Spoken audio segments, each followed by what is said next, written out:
Whether you're getting ready to store your e-bike for the winter or you have an e-bike with low miles, battery storage and best practices are important to understand. Not many people know what those are, and there's conflicting information online. However, if you watch this video till the end, you just might be an expert on the topic, or have a little bit of information on your next ride. Following the guidelines in this video can extend the life and performance of your batteries. Hey y'all, I'm Trey here at Doheny Bikes in Cypress, Texas. Check out our website to get info on our newest location. In today's video, we'll mainly be explaining the Doheny's EZ and EX model batteries. However, these tips and best practices will apply to 99% of all e-bike batteries out there. Here's a few tips before we get into the storage aspect. Number 1, always charge your e-bike battery with the charger it came with. Number 2, always store your batteries in a climate-controlled environment. Number 3, always store your battery in a dry location. Number 4, always remove your battery from the charger once fully charged, unless it's your very first charge, in which case we recommend to supercharge the cells by charging the battery for an extended period of time, even after the green light has turned on. This would be approximately 10 hours. Always plug the charger into the battery before plugging the charger into the wall. And when fully charged, reverse the process. Unplug the wall, then unplug the charger.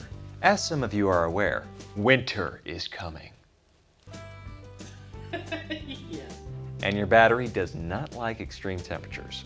If your e-bike is going to be stored in a location with serious hot or cold temperatures, like your average garage, you should remove the battery and store it in a place with normal room temperatures, somewhere around 55 to 75 degrees Fahrenheit. With your battery properly stored, you can store your e-bike anywhere you would a traditional bike. If your bike doesn't have a removable battery, you should store the entire bike indoors. Next, let's talk about long period storage. If your e-bike is going to be stored for an extended period of time, 30 days or more, the battery should be kept around 50 to 80%.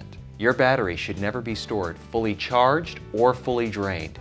Both are hard on the battery and can decrease the battery's life. You should check the battery every month and charge it back up to that 50 to 80% range if necessary. Next, let's talk about low mileage usage.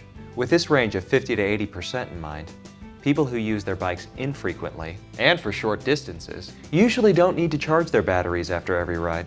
As an example, if you ride 5 to 10 miles every month over the course of 3 or 4 rides, you wouldn't need to charge your battery after each ride. Once the battery reaches 50% capacity or lower, this would be a good time to fully charge the battery. Fully recharging the battery after these short, infrequent rides can decrease the battery's lifespan. Next, let's talk about charging. We've discussed how to store and when to charge. Now let's talk about how to charge. First, make sure your battery is in the off position. Plug your charger into the battery, plug your charger into the wall. Once the red light turns green, the battery is fully charged. With the battery fully charged, remove the charger from the wall, then remove the charger from the battery. Reinstall the battery, lock the battery into place, turn on your bike, and go for a ride. We've talked about how to store, when to charge, how to charge. Now, let's talk about the batteries themselves. All e-bike batteries are made up of individual cells stacked together. When your battery is showing 0%, it is effectively letting you know that the lowest cells in the sequence are at the lowest voltage allowed. When your battery is showing you 100%, the highest cells in the sequence are at the maximum voltage allowed for those cells. Now what controls all this? Well, that's the BMS. The Battery Management System, or BMS for short, does exactly what the name describes. It manages the batteries used to power your e-bike. There's a lot to dive into here, but just know it's a system that's keeping your battery safe and within the manufacturer's limitations. Most BMSs require the battery to be fully charged to balance the cells. The BMS is allowing each cell to be charged to a certain voltage. And if the battery is not charged to 100%, some of the cells may only be at 80%, some of them may be only at 90%, and others may be at 100%. This unbalancing of cells can lead to lesser battery performance in the long run. Well, you're an e-bike battery expert now. Make sure to like this video, share with friends, and subscribe for future instructional videos.